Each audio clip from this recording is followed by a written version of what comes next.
Hello नमस्कार दोस्तों, मैं गौरव आपके अपने परिवार पाठशाला विद गौरव में आप सभी का स्वागत करता हूं। तो आज दिनांक 27 अक्टूबर 2020 के जितने भी महत्वपूर्ण क्वेश्चन बनते हैं करंट अफेयर से, उन सभी को सेशन को लेकर मैं आया हूं। तो स्टार्ट करते हैं आज के सेशन को। जैसा कि आप लोगों को दिखा होगा, अब करंट अफेयर पढ़ना हुआ आसान छपेगा आपके दिमाग में। तो मैं इससे पहले भी आपको बता चुका हूं कि आप लोगों को केवल और केवल करना क्या है कि लगातार आप लोगों को वीडियो को लास्ट अंत तक देखना है, और देखने के बाद में आपको पीडीएफ हमारे टेलीग्राम चैनल पाठशाला विद गौरव से डाउनलोड करना और वहाँ से केवल रिवीजन करना है। आपको कहीं और पढ़ने की ज़रूरत नहीं, आपको जितना भी मैं पढ़ा रहा हूँ यहाँ से आप सफिशेंट है, और ये सभी परीक्षाओं के लिए होगा। ठीक है, चाहे वनडे एग्ज़ाम हो, चाहे आपका यूपीएससी है या फिर यूपीपीएससी, जितने भी स्टेट पीएससी हुआ, सभी के लिए आपका कैसा होगा, ये इंपॉर्टेंट होगा। तो आपको केवल लगातार इस वीडियो को देखना है, और देखने के बाद में एक बार आपको पीडीएफ से केवल करना है क्या, केवल एक बार क्वेश्चन को देख लेना है, और आपको बिल्कुल दिमाग में छप जाएगा बिल्कुल। ये जब एग्जाम में बैठेंगे तो आपको लगेगा कि हाँ अरे ये तो बिल्कुल क्वेश्चन पढ़ा हुआ है। ठीक है, तो आज का सेशन स्टार्ट करते हैं। देखते हैं हमारा आज का फर्स्ट क्वेश्चन कौन सा है। तो आज का फर्स्ट क्वेश्चन है अभिगमन दिवस 26 अक्टूबर। यानी कि कहने का मतलब ये है कि जो आपका ये अभिगमन दिवस है ये आखिर कब मनाया गया, तो ये आपका मनाया गया 26 अक्टूबर को। ठीक है, अब जरा समझ लेते हैं आखिर ये है क्या। तो अगर हम अभिगमन की बात करते हैं तो 26 अक्टूबर को जम्मू और कश्मीर के भारत में सफल अभिगमन के रूप में मनाया गया। यानी कि अगर इसकी बात करें तो ये कहाँ मनाया गया है, ये आपका मनाया गया है जम्मू और कश्मीर में आपका मनाया गया है। ठीक है, अच्छा आगे समझते हैं। ये क्या कर रहा है कि 73वीं अपनी क्या मना रहा है, वर्षगांठ मना रहा है। कौन? भारत 2020 में प्रवेश दिवस के रूप में क्या मना रहा है, ये वो मना रहा है, अपना वर्षगांठ मना रहा है। ठीक है, आगे समझते हैं। जम्मू और कश्मीर राज्य और भारत के बीच इंस्ट्रूमेंट ऑफ एसेशन, यानी कि जम्मू और कश्मीर पर 26 अक्टूबर 1947 को महाराजा हरि सिंह ने हस्ताक्षर किए थे, और इसको स्वीकारा किसने था, तो ये उस समय के जो लॉर्ड माउंटेन थे उन्होंने इस दिन को क्या कर लिया था, एक दिन के लिए स्वीकार कर लिया था। बात समझ में आ गया ना। तो यहाँ से क्वेश्चन क्या क्या बनेगा, अभिगमन दिवस कब मना है, तो 26 अक्टूबर हो जाएगा। अगर ये कहाँ मनाया गया है तो आपका क्या आंसर हो जाएगा, जम्मू कश्मीर में। और ये कब मनाया गया, तो 73वीं अपनी वर्षगांठ पे ये मना रहा है। तो आई थिंक आप लोगों को समझ में आ गया। आज का नेक्स्ट क्वेश्चन देखते क्या है। इजराइल के साथ संबंधों को सामान करने वाला तीसरा अरब राष्ट्र बना सूडान। ठीक है, समझते हैं जरा इसके मुख्य बिंदु क्या है। तो जैसे कि यहाँ की बात कर रहे हैं कि अमेरिका ने अपने राज्य प्रयोजक सूची से हटाने के बाद सूडान इजराइल के साथ संबंधों को सामान करने वाला तीसरा अरब राष्ट्र बन गया है। सूडान 27 वर्षों से आतंकवादी सूची में था। बात समझ में आ गई ना। सूडान 27 वर्षों से आतंकवादी सूची में था। सूडान और इजराइल के बीच नया समझौता कृषि पर प्रारंभिक ध्यान देने के साथ आर्थिक व व्यापार लिंक स्थापित करेगा। संयुक्त अरब अमीरात और बहरीन इजराइल के साथ औपचारिक संबंध स्थापित करने वाला पहला अरब देश था। और ये सूडान की राजधानी की बात करते हैं तो क्या हो जाएगा, खार्तूम हो जाएगा। तो यहाँ से आपको क्वेश्चन कितने याद रखने की, ये कितने वर्षों बाद शामिल किया गया, ये क्या नाम, कितने 27 वर्षों के बाद में। और इसी सूडान की राजधानी क्या हो जाएगी, तो खार्तूम हो जाएगी। ठीक है, बात समझ में आ गया ना। तो और राज्य कौन सा बना, तो ये आपका राज्य कौन सा हो जाएगा, तीसरा राज्य ये हो जाएगा। ठीक है, बात समझ में आ गई होगी। अब देखते हैं आज का ये आपका आज का नेक्स्ट क्वेश्चन क्या है। आज का नेक्स्ट क्वेश्चन बात करते हैं कि जल आपूर्ति योजनाओं का उद्घाटन। ठीक है, जरा समझते क्या है। मणिपुर के मुख्यमंत्री एन वीरेन सिंह ने जल जीवन मिशन के तहत 2 गांवों को जो 2 जलापूर्ति परियोजनाओं का उद्घाटन किया है। पानी की आपूर्ति प्रणाली 2041 तक लगभग 1000 की अनुमानित जनसंख्या को ध्यान में रखते हुए डिजाइन की गई है। 60 लाख रुपए की अनुमानित लागत के साथ इस गुरुत्वाकर्षण आधारित जल आपूर्ति प्रणाली ने सभी 82 घरों में लगभग 450 की वर्तमान आबादी के साथ जल नल का कनेक्शन सुनिश्चित किया है। तो यहाँ से क्वेश्चन आपको इतना बनेगा कि जल पूर्ति जो है ये आपकी कहाँ पे योजना लॉन्च की गई है, तो ये कहाँ पे लॉन्च की गई है, ये आपकी लॉन्च की गई मणिपुर में। और मणिपुर की अगर हम बात करते हैं मुख्यमंत्री के, तो कौन है यहाँ के मुख्यमंत्री, एन वीरेन सिंह यहाँ के मुख्यमंत्री जिन्होंने ये लॉन्च की है। और इस योजना के तहत क्या है कि इस योजना तक ये किया गया है कि जो 2041 आएगा, यानी आगे वाला आने वाला 2041 है, वहाँ लगभग कितनी 1000 की अनुमानित जनसंख्या ध्यान में रखते हुए डिजाइन किया गया है। बात समझ में आ गई ना। तो भविष्य की योजना है, इसको इसीलिए लॉन्च किया गया। 60 लाख रुपए इसमें अनुमानित है कि 60 लाख रुपए से योजना को तैयार किया जाएगा। और कितने घर, करीब 82 घर होंगे यहाँ पे। और इसमें वर्तमान की बात करते हैं तो कितनी है, 450 वर्तमान आबादी के साथ नल का ये उद्घाटन किया गया। बात समझ में आ गई ना। तो यानी कि जलापूर्ति योजना है, कहाँ पे लॉन्च की गई, मणिपुर में। मणिपुर के आपके सीएम कौन है, वीरेंद्र सिंह हैं। और ये कब तक के लिए है, यानी कि 2041 लगभग 1000 अनुमानित संख्या लिए बनाया गया है। और इसमें अनुमानित लागत कितनी है, 60 लाख रुपए है। ठीक है, क्वेश्चन यहां से समझ में आ गया। आज का नेक्स्ट क्वेश्चन देखते क्या है। आज का नेक्स्ट क्वेश्चन है बांग्लादेश में no mask no service policy. ठीक है, अब समझते जरा इसमें क्वेश्चन में क्या क्या मुख्य बिंदु हैं। तो देखो समझते पहले नंबर पे कि बांग्लादेश ने आपका क्या लॉन्च, कौन सी पॉलिसी की लॉन्च की है, नो मास्क नो सर्विस। यानी कि कहने का मतलब क्या है कि बांग्लादेश में जितनी भी आपकी गवर्नमेंट सर्विसेज हैं, जो लोग गवर्नमेंट अप्लाई हैं, तो अगर वो मास्क नहीं लगाए हैं तो आपको किसी भी तरीके का कोई भी सर्विस प्रदान नहीं की जाएगी। ठीक है, तो समझते हैं क्या, बांग्लादेश सरकार ने फैसला किया कि मास्क ना पहनने वालों को कोई सेवा प्रदान नहीं की जाएगी। मैंने आपको पहले ही बता दिया था कि इसमें कोई सेवा प्रदान नहीं की जाए। प्रधानमंत्री, हाँ ये तो आपको पता ही होगा कि ये कौन है, शेख हसीना जुल्फों वाली, आपको दिख रही होगी ना। ये कहाँ की हैं, ये आपकी प्रधानमंत्री कहाँ की हैं, बांग्लादेश की प्रधानमंत्री। शेख हसीना जुल्फों वाली। आगे समझते हैं। तो यहाँ पे अगर हम बात करते हैं, प्रधानमंत्री शेख हसीना की अध्यक्षता में कैबिनेट की बैठक में निर्णय लिया कि किसी को भी बिना मास्क के कार्यालयों में प्रवेश की अनुमति नहीं दी जाएगी। यह निर्णय लिया गया कि सभी कार्यालयों को देश में कोविड-19 वायरस के प्रयास को नियंत्रित करने के लिए नो मास्क नो सर्विस वाले नोटिस बोर्ड लगे रहेंगे। और कहने का मतलब क्या है, ये आपके नोटिस बोर्ड लगा दिए जाएंगे। जैसे देखा होगा कि आपके जो भी नोटिस बोर्ड लगा दिए जाते हैं, तो इस तरीके आपको लगा होगा नो मास्क नो सर्विस। ठीक है, और ये कहाँ लॉन्च किया गया, तो बांग्लादेश में। बांग्लादेश की पीएम कौन है, शेख हसीना जुल्फों वाली। ठीक है, बात समझ में आ गई ना। चलो आज का नेक्स्ट क्वेश्चन देखते हैं। आज का नेक्स्ट क्वेश्चन क्या है, आज के नेक्स्ट क्वेश्चन की जब हम बात करते हैं तो नेक्स्ट क्वेश्चन क्या है, राम कलावन बने सेशेल्स के राष्ट्रपति। ठीक है, अब ये इंपॉर्टेंट क्यों हो जाता है, जरा इसको समझना ध्यान से। ये इंपॉर्टेंट क्यों है, अभी आपको पता चलेगा आखिर इंपॉर्टेंट क्यों है। ठीक है, हाँ, तो यानी कि ये क्या है, भारतीय मूल के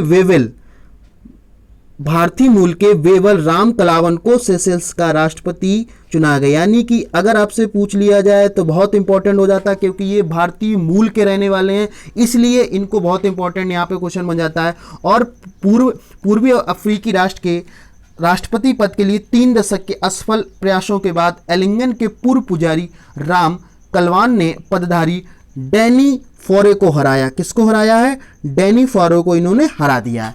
बात समझ में आ गई ना। आगे राम कलावन ने 44.9% वोट प्राप्त की, जबकि फॉरे को कितने मिले, इतने परसेंट, 43% मिला है। कुल मिला के समझ में आ गया होगा ना कि यहाँ से क्वेश्चन क्या क्या बन सकता था। यानी कि आपका मेन क्वेश्चन क्या हो जाएगा कि सेशेल्स के राष्ट्रपति कौन चुने, राम कलावन, और ये कहाँ के, भारतीय मूल के राष्ट्रपति हैं। ठीक है, और इन्होंने किसको हराया, तो इन्होंने डैनी फॉरे को हराया। कितने परसेंटेज, तो उनको मिले थे 43.5 और राम कलावन को मिले 44.9% मिले हुए। ठीक है, आज का नेक्स्ट क्वेश्चन देखते क्या है। आज के नेक्स्ट क्वेश्चन की बात करते हैं। 2021 में पुनः शुरू होगी HOHO बस सेवाएं। अब जरा समझते हैं HOHO बस सेवाएं क्या हैं आखिर। ठीक है, तो यानी कि ये बस सेवाएं कौन सी हैं, HOHO बस सेवाएं।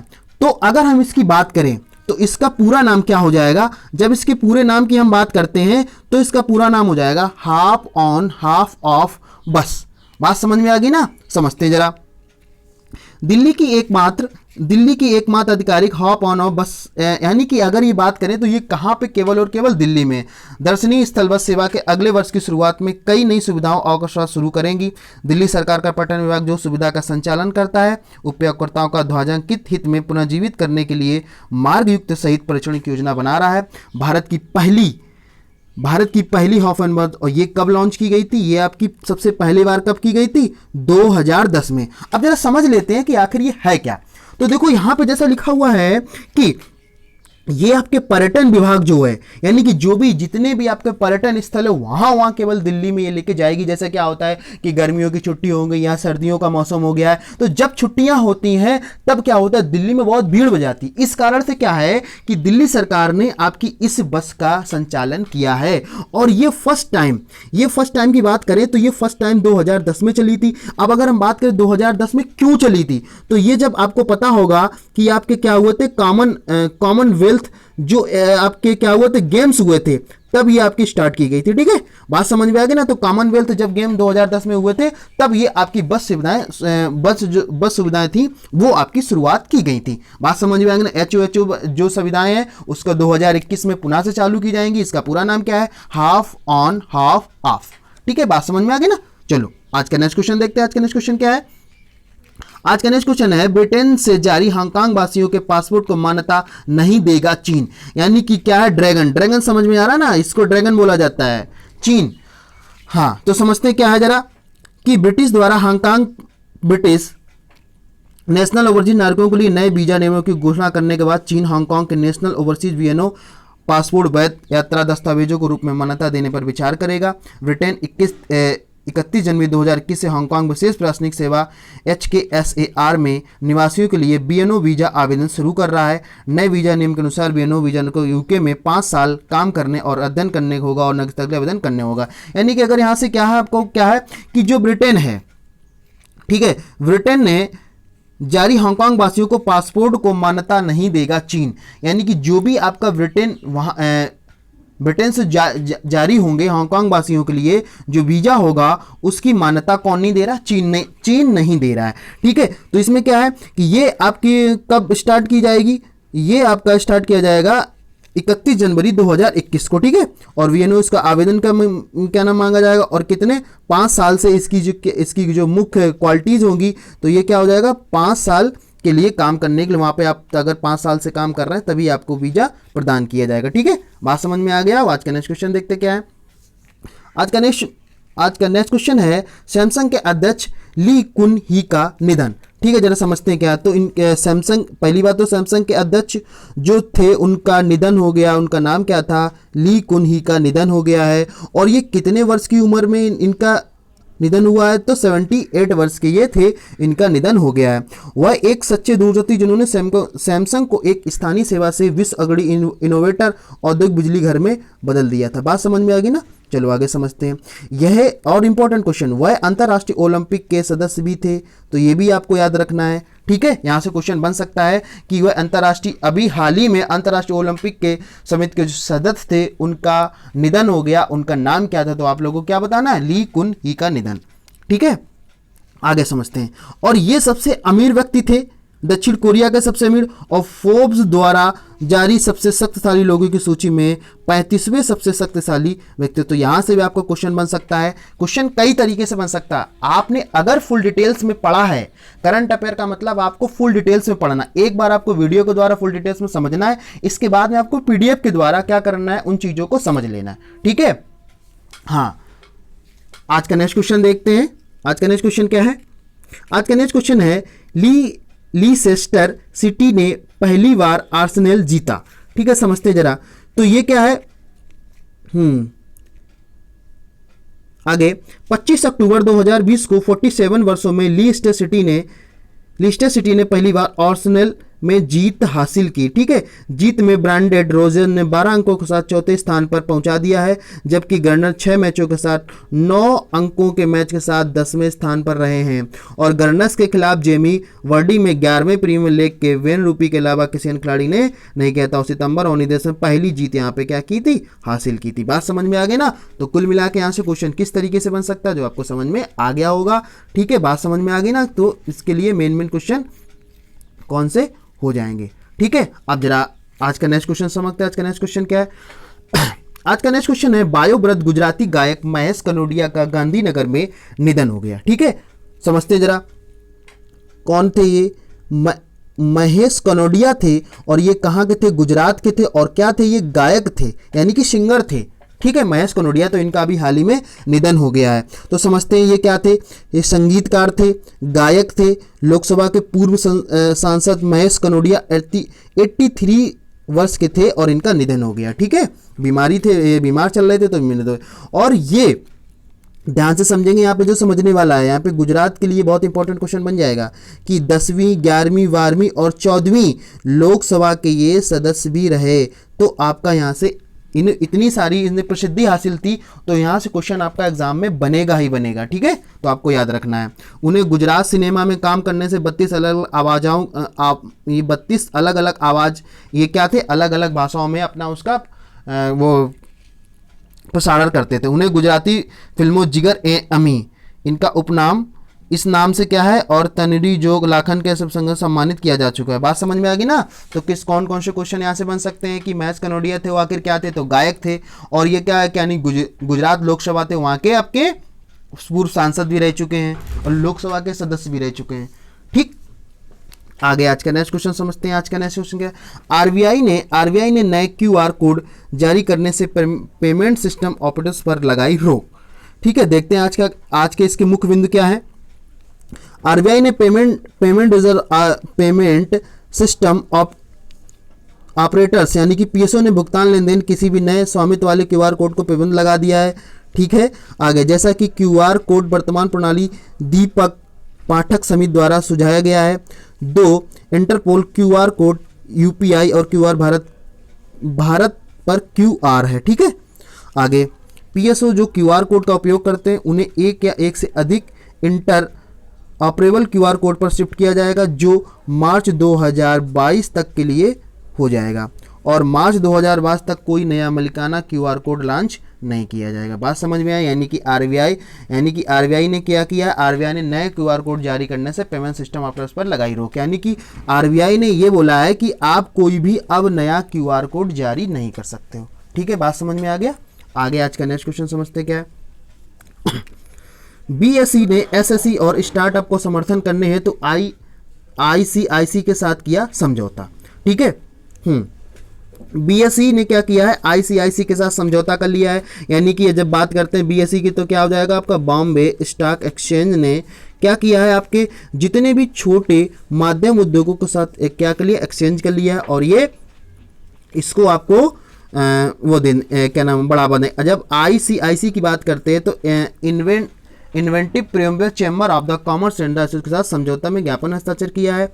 इसके तहत आईसीआईसी एसएमई और स्टार्टअप के मूल्यांकन में बीएसई को सहायता प्रदान करेगा। इसके बाद आईसीसी बीएसई स्टार्टअप को उद्योग कनेक्शन प्रदान करेगा और सरकार के कार्यक्रमों को वैश्विक व्यापार जानकारी साझा करने के माध्यम से राष्ट्रव्यापी धुन को जागर करेगा। ठीक है, बात समझ में आ गई ना। चलो आज का नेक्स्ट क्वेश्चन देखते क्या है। आज का नेक्स्ट क्वेश्चन है, लुइस हैमिल्टन ने पुर्तगाली ग्रैंड प्रीमियर 2020 जीता। ठीक है, किसने जीता, लुइस हैमिल्टन ने जीता है। और कौन सा पुर्तगाली ग्रैंड प्रीमियर लीग जीता, और 2020 जीत लिया है।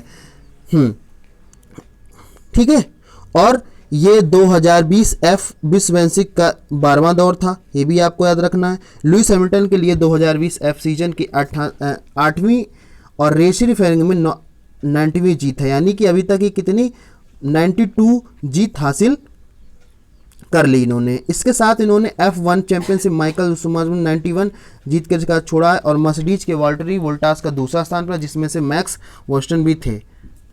ठीक, ये आपको याद रखना है। तो यानी कि लुइस हैमिल्टन ने क्या जीत लिया है, आपका पुर्तगाली ग्रैंड 2020 जीत लिया है। ठीक, बात समझ में आ गई ना। और ये लगातार इनकी कौन सी भी जीत थी, तो 92 इनकी लगातार भी क्या थी, जीत थी। बात समझ में आ गई ना। आगे समझते हैं जरा आज का नेक्स्ट क्वेश्चन क्या है। आज का नेक्स्ट क्वेश्चन है कि टीसीएस के साथ आईआईटी खड़गपुर ने विशिष्ट उद्योग 4.0 प्रौद्योगिकी विकसित की। ठीक है, समझते हैं जरा क्या है। आईआईटी खड़गपुर और टाटा कंसल्टिंग सर्विस यानी कि टीसीएस ने औद्योगिक उत्पादन के दौरान दूर से नियंत्रित फैक्ट्री संचालन और वास्तविक समय गुणवत्ता सुधार हेतु संयुक्त रूप से विशिष्ट उद्योग 4.0 तकनीक विकसित की है। यह भारत के उन्नत विनिर्माण क्षेत्र में एक नया चलन स्थापित करेगा। यह प्रौद्योगिकी विकास को अध्यक्षता में सूरज्या के पाल ने की है। यह उत्पादन प्रक्रिया के दौरान मानवीय गुणवत्ता का लक्ष्य प्रदान करेगा तथा उत्पादन लागत को कम करके अस्वीकृत करेगा। जरा समझ लेते हैं इसमें मुख्य बिंदु से क्या क्या बन सकते हैं। तो जो टीसीएस यानी टाटा कंसल्टिंग सर्विस के साथ में आईआईटी खड़गपुर ठीक है।